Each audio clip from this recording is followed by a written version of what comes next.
Foi pelo número, tá contando quantos anos tinham passado. E Paulo, e tu sai do Grêmio, sai uma leva boa, né? Em 84. Eu fui nos primeiros a sair, porque eu tive uma proposta de venda, né? O Grêmio me vendeu, na verdade. São Paulo. E eu acho que depois saiu também o Mário Sérgio, o Mazzaropi, eu acho que saiu também, se eu não me engano. Quem mais? O time até depois, em 84, acho que foi vice-campeão da Libertadores também, né? Mas o time desmanchou. Aquele time do Grêmio, ele era para ser mantido e tinha condições de ser mantido por mais 3 anos, no mínimo, sabe? Eu acho que não houve um planejamento para sustentar aquele título e conquistar outro, sabe? Eu acho que houve muita euforia com o título, a conquista.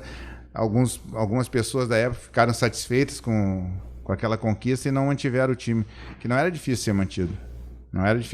Mas isso é mais ou menos uma tradição, né? O time conquistar muitos títulos e depois começar vocês estão no meio, você sabe, né? Essa transição, né? Pós-conquista, assim. Excluindo o Flamengo, que consegue ter 2, às vezes 3 times no mesmo plantel, né? Mas geralmente quando se conquista bastante... Aconteceu o Grêmio recentemente, em 2016, 2017 e tal. Mas isso que eu falo, que no futebol se fala muito em planejamento, mas na verdade não existe um planejamento. O Flamengo agora, existe um planejamento do Flamengo, desde a época do Jorge Jesus. O Flamengo não vendeu. Os times brasileiros, os clubes brasileiros são praticamente obrigados a vender. Mas tu já tem que ter um planejamento para uma reposição. É o que o Flamengo está fazendo. O Flamengo agora vendeu o Gerson, né? E trouxe 2 jogadores. Joga demais, né? Trouxe o Kennedy, trouxe o Andreas Pereira, né? Andreas Pereira, sabe? Saiu o zagueiro, trouxe mais 2 zagueiros, sabe? Saiu o Rafinha, buscou o lateral da seleção do Chile. E isso que tem que ter. O que está acontecendo com o Grêmio agora, na minha opinião, é que tá o mesmo time de 2017, 2016, 2017, e isso já se passaram quanto tempo? 4 anos. E poucas trocas. O time, não vou dizer assim que ficou velho, que é uma palavra meio pesada, mas o time ficou...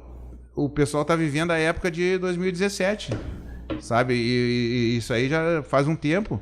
Os caras não conseguem dar a mesma resposta aos jogadores que davam naquela época. Por isso a reposição, por isso tem que ter um plantel mais forte, tem que ter jogadores à altura para substituir. Não adianta sair um excelente jogador e trazer 3 bonzinhos. Tem que trazer no mínimo um ótimo. E às vezes não é só dinheiro, né? Não. É competência, né? Não é só dinheiro. Todo mundo fala hoje, o Corinthians está quebrado, que o Corinthians está devendo. Olha o time que o Corinthians está montando. Se vai dar certo ou não vai dar certo, mas tiveram ousadia para trazer o William, o Roger Guedes, o Juliano e o Renato Augusto. 4 jogadores, queiram ou não, a nível de seleção. Se não estão agora, mas são jogadores a nível de seleção.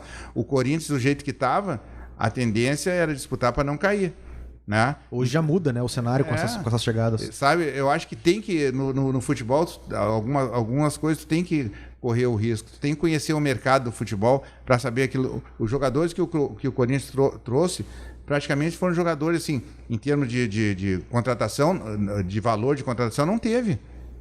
Não teve, todo jogador de... Agora só isso aí... pelo salário, né? Só pelo salário. Isso é uma pesquisa de mercado. As pessoas que trabalham dentro do futebol têm que saber que no final de junho o Doug vai estar livre. No final de setembro o Bernardo vai estar livre. Sabe? Porque hoje, como não tem muito dinheiro, tu tem que ser esperto. Mas se tu vive dentro do futebol para isso, não tem uma desculpa que não tenha reposição. Sabe? É isso que eu acho que faltou pro Grêmio. O time não modificou para melhor. Mas se a gente colocar no papel, aí, Matheus, o que tu acha?